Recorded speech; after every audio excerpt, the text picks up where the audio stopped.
उत्तराखंड के चमोली में आई भीषण आपदा के बाद सबसे बड़ा रेस्क्यू ऑपरेशन शुरू हो चुका है। यह ऑपरेशन पूरी रात चलता रहा और दिन चढ़ने के साथ साथ इसमें और तेजी आ रही है।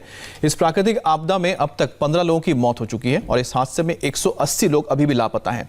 हाइड्रो पावर प्रोजेक्ट की एक टनल से अब तक 12 लोगों को जिंदा निकाला जा चुका है, जबकि दूसरी टनल में अभी भी 30 लोग फंसे हुए हैं। आर्मी, एसडीआरएफ और उत्तराखंड पुलिस का रेस्क्यू ऑपरेशन रात को भी होता रहा और अब एयरफोर्स भी इस एक्शन में है। आपको बता दें कि कल सुबह 10:30 बजे नंदा देवी ग्लेशियर का एक हिस्सा टूटकर ऋषिगंगा नदी में गिर गया, जिसके बाद नदी ने विकराल रूप धारण कर लिया और इस सैलाब की चपेट में 2 हाइड्रो पावर प्रोजेक्ट आ गए। पहला ऋषिगंगा पावर प्रोजेक्ट और दूसरा तपोवन पावर प्रोजेक्ट। त्रासदी में ऋषिगंगा पावर प्रोजेक्ट पूरी तरह से तबाह हो गया, जबकि तपोवन हाइड्रो पावर प्रोजेक्ट में गाद और मलबा भर गया, जिसे अब निकालने का काम जारी है। इंडिया टीवी संवाददाता पवन नारा इस वक्त ग्राउंड जीरो पर मौजूद है। पवन नारा जोशीमठ के हाइड्रो पावर प्रोजेक्ट पर मौजूद है, जहां कल भीषण तबाही हुई। पवन हमारे साथ लाइव जुड़े हैं। पवन बता रहे हैं कि वहां के अब क्या हालात हैं और किस तरह से रेस्क्यू ऑपरेशन किया जा रहा है। एनटीपीसी के हाइड्रो प्रोजेक्ट से है सर, ये प्रोजेक्ट सारी रात चला, कितना दूर तक फंसे हुए हैं, कितने अंदर है, कुछ जानकारी? काम तो रात भर चला है। हमारी टीम भी यहाँ लगातार काम कर रही है।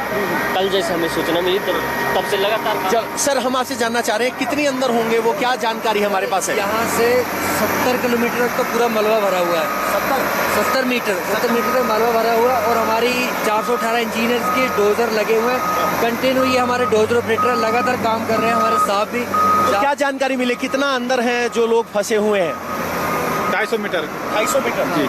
तो लगभग 1/4 किलोमीटर, 250 मीटर का जो एक सफर है वो तय करना है। 70 मीटर मलबा फंसा हुआ है, इसका मतलब अगर वो बिल्कुल 250 मीटर के अंदर हैं तो राहत की बात ये है। ये एसडीआरएफ के जवान, पहले भी आप अंदर होके आए हैं, क्या स्थिति है? अभी सर हम इस बारे में हमारे कमांडर ही बताएंगे, लेकिन हम गए जैसे अंदर वहाँ जहाँ तक खुला है सर वहाँ तक गए। अच्छा, गए हैं। और इंडिया टीवी संवाददाता गौनिका अरोड़ा रैणी गांव पहुंच गई हैं। कल इसी गांव पर कुदरत का कहर टूटा था। उत्तराखंड में हम इस वक्त उस जगह पर पहुंचे हैं जहां से इस तबाही के मंजर की शुरुआत हुई, चमोली क्षेत्र के रैनी गांव में। दरअसल ये वही जगह है जहां से ये ग्लेशियर का हिस्सा टूटा और उसके बाद पूरा पानी और मलबा आगे की तरफ निचले इलाकों की तरफ गया। आपको सामने की तरफ ये मंजर दिखाएं, ये जो पीछे आप बर्फ के पहाड़ देख रहे हैं, इन्हीं पहाड़ों में से एक ग्लेशियर का एक हिस्सा टूटा है और उसी ग्लेशियर के हिस्से के बाद आगे जो ऋषिगंगा डैम था, उस डैम का एक बड़ा हिस्सा जो है वो टूटकर नीचे की तरफ आया है और पूरा वो डैम इस वक्त ध्वस्त हो गया है। और ये पूरा आपको नीचे का नजारा हम आपको दिखाएं, ये देखिए, ये सिर्फ आपको दिखाई देगा गाद मलबा, यही दिखाई देगा क्योंकि पानी यहाँ पर ये ऋषिगंगा नदी है, पानी आपको अभी दिखाई देगा। लेकिन कल जिस तरीके से सैलाब आया था, ये पूरी जगह पानी और गाद से भर गई थी। हालांकि अभी गाद जो है वो सेटल हो गया है, लेकिन अभी भी आपको पानी बहता हुआ दिखाई देगा और ये पूरा जो पानी और गाद है ये निचले इलाकों की तरफ गया। और जो तबाही का मंजर,